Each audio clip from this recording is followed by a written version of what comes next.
تو وہ اس لیے اصل کام یہی ہے کہ والذین هم عن اللغو معرضون، ایمان والوں کی علامت یہ ہے کہ وہ ایسے کاموں سے جس کا نہ دین کا کوئی فائدہ نہ دنیا کا کوئی فائدہ، اس سے ایوائڈ کرتے ہیں، اس سے اجتناب کرتے ہیں. تو آج سے دیکھیں سارا دن آپ کون کون سے ایسے کام کر رہے ہیں جو فالتو کے کام ہیں، جن کا کوئی فائدہ بولو نہیں. ان کاموں کو اپنی فہرست سے نکالیں. سمجھتے ہو کہ نہیں سمجھتے؟ والذین هم للزکاۃ فاعلون، زکوٰۃ دیتے ہیں. والذین هم لفروجہم حافظون، اپنی شرم گاہوں کی حفاظت کرتے ہیں. الا علی ازواجہم، سوائے اپنی بیویوں کے. یہ بار بار میں مضمون بیان کرتا ہوں. اہل جنت کی علامت کیا ہے کہ بیوی کے علاوہ اس کے پاس کوئی راستہ نہیں ہے، نہ ہینڈ پریکٹس کا راستہ ہے. اللہ ڈاکٹر ذاکر نائک کو دنیا اور آخرت کی بھلائیاں دے، ہمارے لیے قابل احترام ہے. لیکن انہوں نے جو ہینڈ پریکٹس والا مسئلہ بیان کیا وہ بالکل غلط ہے. اسلام کہتے ہیں مسائل مفتیان کرام کا کام ہے.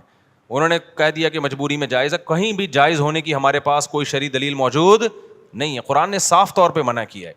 ڈاکٹر لوگ عام طور پر اس کو پروموٹ کر رہے ہوتے ہیں. ڈاکٹر ذاکر نائک بھی چونکہ میڈیکل سائنس کے ڈاکٹر ہیں نا، تو ڈاکٹر لوگ کہتے ہیں یار اسٹریس ختم کرنے کے لیے. بھائی دنیا میں صرف اسٹریس ہی کوئی مسئلہ نہیں ہے. اسٹریس آپ شریعت کی حدود میں رہ کے تو ختم کر سکتے ہیں. شریعت کی حدود ٹوٹ رہی ہیں تو پھر اسٹریس نعمت ہے اللہ کے لیے. دیکھو روزے میں بھی اسٹریس ہوتی ہے نا، دل تڑپتا ہے، منہ میں بدبو بھی پیدا ہو جاتی ہے بہت زیادہ خالی پیٹ رہنے سے.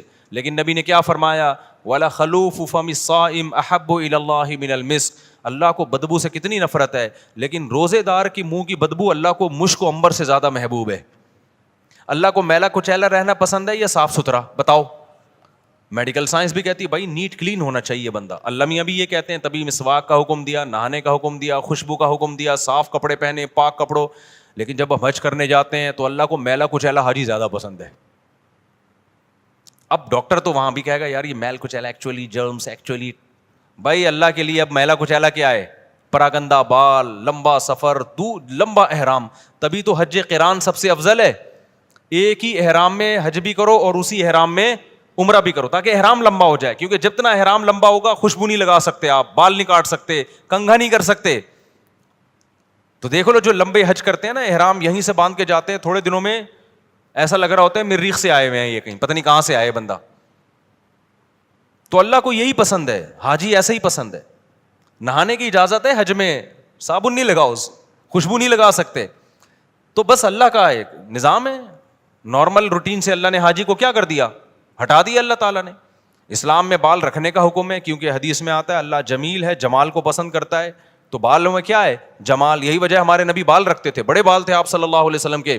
لیکن حج میں کیا ہے؟ بولو، بال کٹا دو. اچھا مجھے لوگ کہہ رہے ہیں آپ کے کیوں ہیں؟ اب تو عمرہ کیا آپ نے.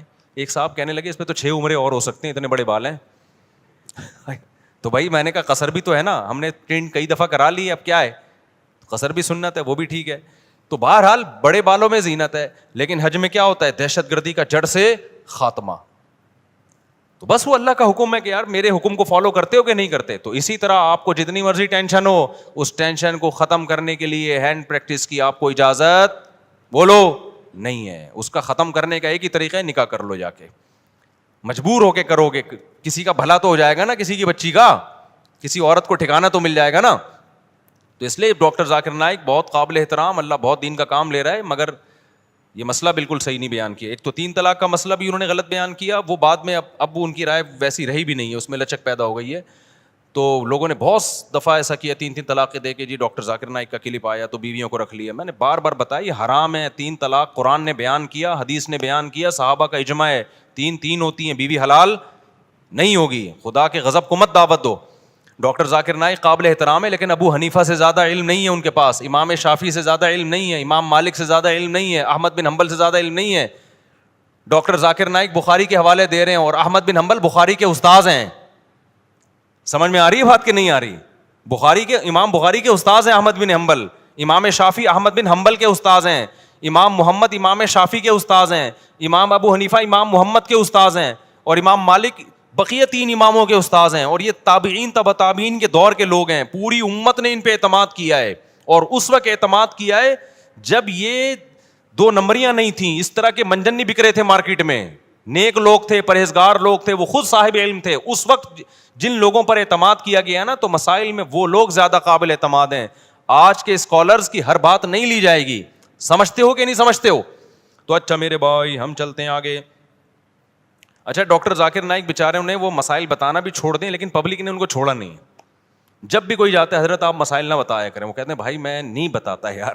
وہ ایک دفعہ شکایت کر رہے تھے کہ جو آتا ہے نا ایک ہی بات لے کے آتا ہے. تو اس لیے کہیں میرا پیغام جا رہا ہے نا لوگوں تک, کوئی ڈاکٹر صاحب سے ملنے کے لیے جائے نا تو کائنڈلی یہ والی بات ان سے نہ کرے. جائے تمیز سے ملاقات کرے, سلام دعا کرے, اور ان کے ادارے کے لیے کوئی تعاون کرنا ہے تو تعاون کرے, اور پتلی گلی سے آ جائے. جو جا رہا ہے کہ حضرت آپ نے وہ مسئلہ بیان کیا تو وہ مسئلہ بیان کیا, وہ کہہ رہے بھائی مجھے چھوڑ دو یار میرے حال پہ. چلو آگے میرے بھائی, جو کام وہ کر رہے ہیں اس میں ان کے ساتھ تعاون بھرپور طریقے سے کرنا چاہیے. جس غیر مسلموں کو دعوت دینا, کتنے لوگوں کو مسلمان کر لیا, اور کتنا قطر کی گورنمنٹ نے بھی بلایا نا. لوگ پہلے کہتے تھے کہ اسلام تلوار سے پھیلا ہے, اب لوگ کہیں گے اسلام فٹ بال سے پھیلا ہے. پہلے مشہور تھا کہ اسلام کس سے پھیلا ہے؟ تلوار سے. علماء نے بتایا نہیں جی اخلاق سے پھیلا ہے. اب نہ اخلاق سے پھیلا ہے نہ تلوار سے پھیلا ہے. اسلام کس سے پھیلا ہے؟ فٹ بال سے. قطر میں فٹ بال کا ٹورنامنٹ ہوا نا, پتہ نہیں کتنے لوگ مسلمان ہو گئے ڈاکٹر ذاکر نائک کے ہاتھ پہ. تو اس چیز میں ان کے ساتھ بھرپور تعاون کرنا چاہیے, اور ہر وقت جا کے طنز کرنا, تانے کرنا, یہ چیز بالکل بھی مناسب نہیں. چلو میرے بھائی ہم آگے چلتے ہیں.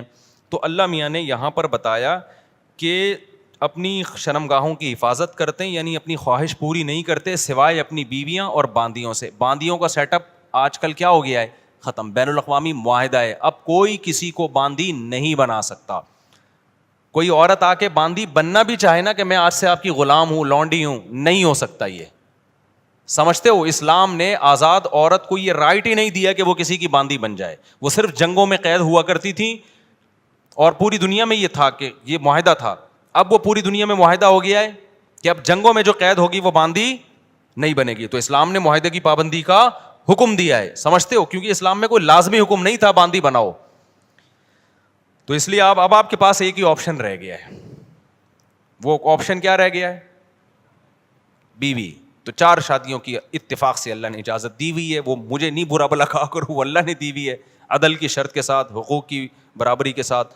تو وہ آپ اگر کرنا چاہیں تو میری طرف سے مجھے کوئی شکایت آپ سے بالکل بھی نہیں ہوگی. مجھے, میں کون ہوتا ہوں؟ اللہ کو نہیں ہوگی. جب اللہ کو نہیں ہوگی تو سوسائٹی گئی تیل لیں. سوسائٹی کی ایسی کی تیسی